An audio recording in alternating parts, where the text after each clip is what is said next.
Hi, and welcome to Distance with Wax Buffalo. I'm Alicia. So, Distance is a web series and it focuses on how makers and creatives are adapting to the current situation and just staying busy and continuing to be inspired. One thing that I've learned during all of these weeks of quarantine is that the world has become smaller and stories are important and people are important. And so jumping on and being able to tell our stories and then connect with you via a little web series has been so special. And I just want to tell you thank you. I am very excited for you to meet my friend today, Matt. Matt owns the Tavern and the Other Room here in Lincoln, Nebraska, and it's two really popular bars, and they're just a block away from Wax Buffalo, so we frequent them a lot. And just recently, like during all of this, for Mother's Day, we did a really fun collaboration with them called Cocktails and Candles. And so they've created these really fun drink kits, and we created candles to go with them. And then they sold out so quickly for mothers, and it was beautiful. And it really inspired me to continue the collection. So, of course, you've probably seen that we have released a beautiful cocktail collection at Wax Buffalo. But today we're going to make a very special one based on a new drink that is going to be released at the Other Room. So Matt will talk about that a little bit. And I'm excited for you to hear just the fun ways that they were creative within the bar scene, and then really just kind of pivoting with each new rule and each new thing that was thrown at them. His entire team did it with such creative ambition and happy hearts, and it's been really cool to see their story unfold, and I'm excited for you to hear it as well. Matt, thank you so much for being here. Hi. Hi, Alicia. Good to see you, neighbor. I know. Literally, Matt and I were just joking because Matt and I live next door to each other. So we're legit social distancing because we're in each other or in our own kitchens, feet away from each other. Yeah. I'm so glad. I'm super excited actually just to talk to you a lot about, like, I feel like so many of the rules have changed for you, and just the bar business in general has been such a interesting carnival ride. And so this is true. Yeah, I kind of want to go through all of that. And of course, we're going to make a beautiful cocktail candle today. We're releasing a brand new scent in collaboration with Matt. We did a very fun collaboration for Mother's Day, and inspired by all of the Tavern and Other Room cocktails, and it went bonkers. And so we brought it back, but now we're adding more to it. For those that don't know you or don't live here in Lincoln, will you talk a little bit about the Tavern and the Other Room and just kind of your origin story, how you got started in this whole bar world? Yeah. Well, so I was a finance major in college, and I did a financial internship, and I just hated it. And then a friend of mine got me a job at a bar, working the door. Yeah. And I really liked it. I liked the action. I liked seeing people. I liked the experience of the evening. And so then it quickly became like, could this be a career? And then when I graduated college, I purchased a coffee shop with a friend of mine, and we remodeled it and turned it into Tavern on the Square. That was 2010. And then my grandma decided I should go back to grad school. So I went through the whole process. I started the MBA program. I took 4 classes, I think, and I dropped out. And I didn't know that you went back in it. and the money that was set aside for my MBA built the Other Room, and so the Other Room opened it in late 2013. Okay. And I don't know. There's a bunch of stuff in the middle there, but that's kind of the origin story. No, I love it. Well, and so the Tavern is kind of like, I feel like it's your neighborhood bar that everybody feels like super comfy. It's such a wonderful place to go after work or in the sunshine. You have that great outdoor courtyard.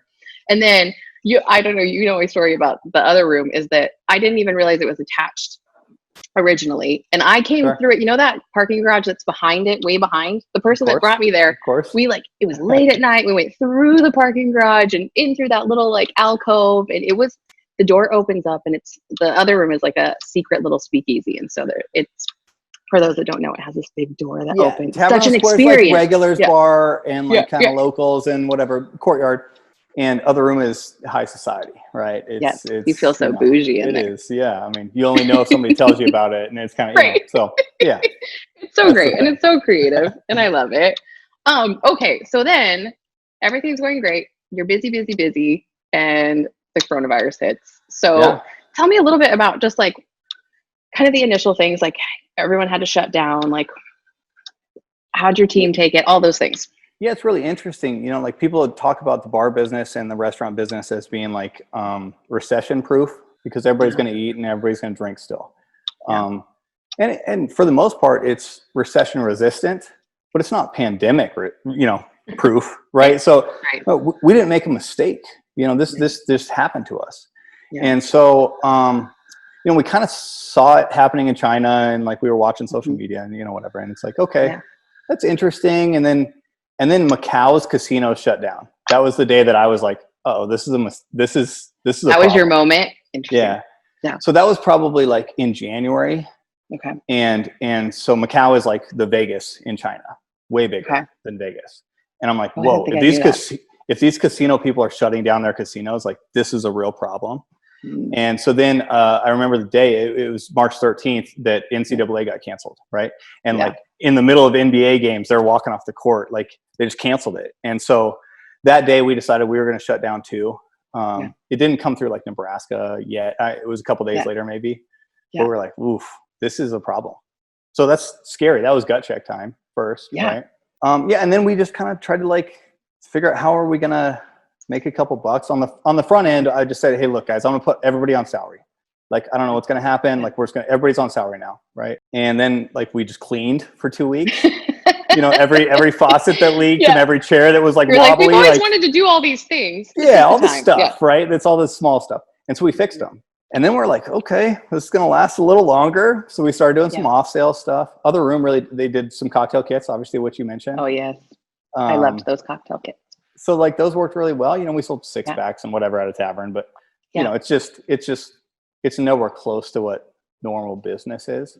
But it kept our employees kind of like in it, and culture stayed like we're all in this together kind of like feeling, which was like really fun to like, this is unprecedented, right? Like I think we're going to talk about this when we're 30 years, older than 100%. Now. And so it's interesting to like work through this with the team. Your entire industry is full of creativity. It doesn't exist without creativity. And then I really like respect how creative you were through it all and how inclusive and the collaborations that you did. And I think that you always you look out for our community, and that comes through.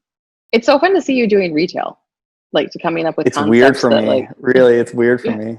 You're good at it though. Yeah. I've done a little like eBay stuff, which feels like retail to me, like I've sold baseball cards or whatever, like shoes or just like your own stuff, just whatever. And that's kind of fun, like figuring out like how to post and the pictures to take and yes it's new to me, but it's like impressed. It's fun to learn. I'm glad you're in that world now. I think it's only gonna just like blossom. How about like when so I feel like the rules kept changing for you guys, so like will you talk me through that just a little bit too, because it was like each day it felt like there was a new rule or something new opened up. It was like kind of both. Well, so like, we don't know, right? Like it was just like a lot of unknown on our side too. Governor says something, but mayor says something. And like, there's the health department and the police department. Like we didn't know. And so, we take those into account, but we don't make decisions based on that. And so we've been slower. Like we closed before we were directed to close, right? Like we opened after a couple of weeks after we were like able to open. We're still doing some stuff that like, they're like, well, you don't need to do that anymore. And just next Monday, there's, new, 100% capacity, parties of 8, sit at the bar or whatever. We're not going to do that. We're going to pick up some of it, and we're just going to do it at our own rate. Well, because what did you have to change? What did you have to because you guys had to do like more service stuff right now, right? Yeah. So we're doing table service, right? Our capacity went from 270 to 105. Oh man. And so, there's chalk marks on the ground, 6 feet apart everywhere. No parties of 6 or more. But then we're all masked up.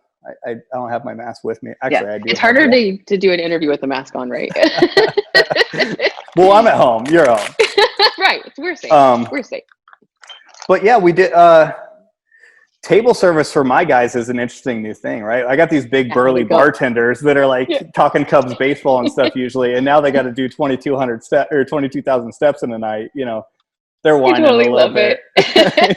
They're whining a little. You have such a great crew, though. I love it so much. Well, I think like the way that you have pivoted and like even like watching your journey, like from okay, well now we do retail. Okay, now we're gonna do delivery service. We're gonna create kits. I feel like there was definitely like a really beautiful thing that happened in Lincoln where everybody wanted to support small business in every way, and yours was a fun one because we also got booze out of it. So, Do you think that some of those things will stick around? Like, do you think that 100%. the rules will go 100%. back?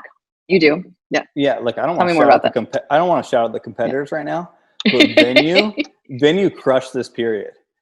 So Venue owns Cactus and Piedmont as well. Okay. I have so much respect for what they're doing in this world. So they did like to-go kits that were in Hy-Vee. I mean, they did a lot of pivots that I was like, ooh, I'm jealous of that. Like that's a nice move, you know? So, so I do think to-go cocktails will stay. Good. I want them to. Yeah. I mean, I want them to in some fashion, but I take my industry really seriously, and like, I don't know.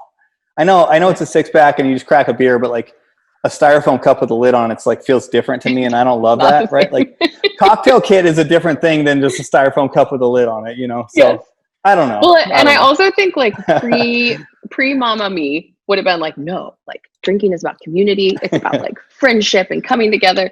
But now that like I have babies with bedtimes, and I'm like, wait, I could have a cocktail like outside with my husband, you know, like it allows for like this flexibility of like bougie or happier things in your home, you know, while still supporting small. So that's fair. I'll be in your ear. I'll be in your ear about it. Okay. Okay. So we're making your candle. I've got your wax starting here. And I know we talked a little bit about like we created a line for during the time we did booze and cocktails and candles that were in the tavern, and so now we're gonna create a new one. And I hear there's a new prosecco drink happening. Right. In the other room. I gotta make sure I read this right. Okay, yeah. So we've never done a champagne cocktail.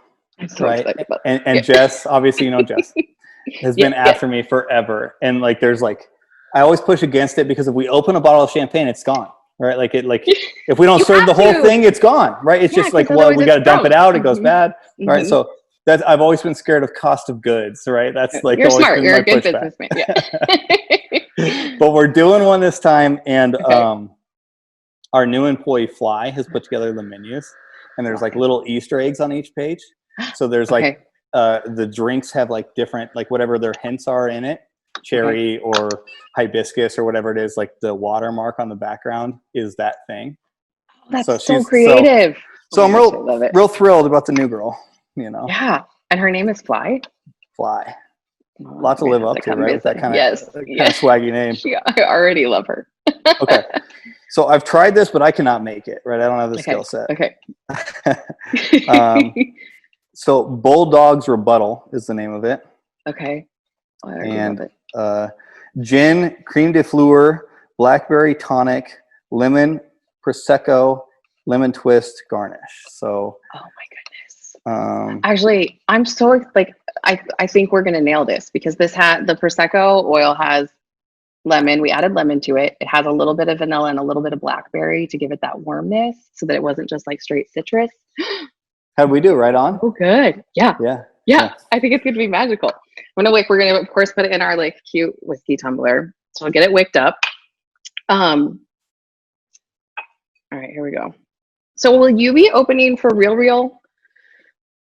What do you think after July? Well, I don't even know what for real means anymore. That's what I keep saying too. Yes. We opened Monday for the first time to like the first, like this is our first Monday was yesterday. Okay. And then, you know, started rolling. We'll see what the weekdays look like. We don't even know how to schedule. Yeah. We have truncated hours. We're only open till like 11 on the weekdays and midnight on the weekends. Smart. We'll see. We're just inching along. So we have seen like a lot of positivity. Yeah. Talk about that a little bit. You had a really good post about it yesterday. My mom liked it. Oh yeah. Mm-hmm. Talk to me about it. It's been so fun, right? Like our team's happy to be back to work. Number one.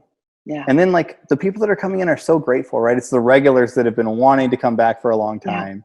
And we see them and our team's happy to see them. They're happy to see us. And then there's new faces too, right? That are like, oh geez, look at how cool this courtyard is. And Alicia compliments work on me, you know? So like when people say nice things, like that's really makes me feel good. Fills your heart. So like hearing those kinds of things, we're masked up, which feels weird because so much is lost here, you know? And so that, and then just like a smile. And most of our customers are not masked and we're masked. And so like the physical transaction is still a little bit kind of like obscure. but you can, we say we're smiling behind the mask, and I do a bunch of jabby comments and whatever. So I like your whole shtick that you do to make people feel comfy. I love it. Sure. It does. I feel like I think the thing that I've missed the most is just like sitting down with friends and talking late into the night. And I think like I'm so excited for that to open back up, and you have such a great environment for that. And the point of these gathering spaces, right? The point of the gathering spaces are for us to like discuss ideas. Yeah. Right. And all walks of life are welcome. Yeah. I mean, geez, come in, like, let's talk about the business plan. Let's cry about work. Let's, like celebrate a graduation or a wedding. Let's mourn a loss, right? There's a funeral, like where you meet is most often bars or restaurants, like what, so man, we haven't had a release or like, people haven't had there's no sports, right? Escapism that people normally have. People are ready to get back, and I'm not pushing for it. I want people to go at their own rate for sure. But we just want to do it as safely as we can for our team and team number one, and then customers number two, right? So I love that, and I love your team, and I love that your bar has a bulldog, and your home has a bulldog, and our home has a bulldog. And Old English bulldog at the bar all the time. 2 Frenchies at home. We have our big old fat girl over here. All right, let's pour this. All right, so I love that this cocktail is called the Bulldog. Here we go. This is the magic. It smells amazing. How long does that take to dry? So usually it's going to take 48 hours to cure completely. But it'll solidify in about 2 hours. But it's just kind of soft, so you don't want to burn it for about 48 hours. And that's it. Ta-da! And when do you ship it? So beautiful. 72 hours later? Yeah. Honestly, like we could ship 48 hours because it really is more about the burn time. So you just want like your soy wax to really harden. So then you get that really long burn out of it. If you go too early, it doesn't hurt the candle. You just won't get that like 60, 70 hours that you want to get out of like your bougie expensive candle. And then it's going to look like this. Our girl Tessa from Charming Fox made these beautiful like blush. It's really cool. Super cool. It looks like it smells really good. It's citrusy and warm and bubbly, and it's going to be like the perfect combo for like a nice drink in the evening. And kind of something I said yesterday. It's just better in real life than it looks like on, in the news or on social media. It's just better in real life, right? Important things need to be done in real life, and discussing of ideas happens in real life, right? Yeah. I'm sure we'll toast over the fence here in a little bit in real life, true. Alicia. We'll celebrate this talk. We'll put our masks on and drink a real Prosecco. Yeah. Matt, you, thanks for jumping on with me. You. I admire everything that you do, and I think what you do for our community too is really important. Your lighting is so much better than mine. Hey, thanks for saying that, because John's been on calls all afternoon, so I had to light myself, and it's really just a desk lamp. Like, I'll send you a picture. I look like a hot very bad. He's gonna make like a floating head here. Like I'm like. And you have such a cool house. You're like, that's your home bar. That is legit.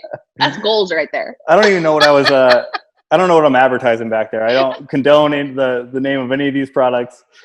Let's write off. We'll blur it out. Oh my goodness. Matt, thanks for jumping on. I'm really grateful. Thanks, Alicia. This was fun. Thanks for making a candle with me. We'll talk soon. See ya. Okay. Bye. Bye. I am super excited about this candle. It does smell amazing, and the dust cover just is so dreamy. Our Pink Prosecco candle will be up online today as a limited batch as usual, and the proceeds will go to the Lincoln Food Bank. Thank you so much for spending a little time with us today. I'm always so grateful. See you soon.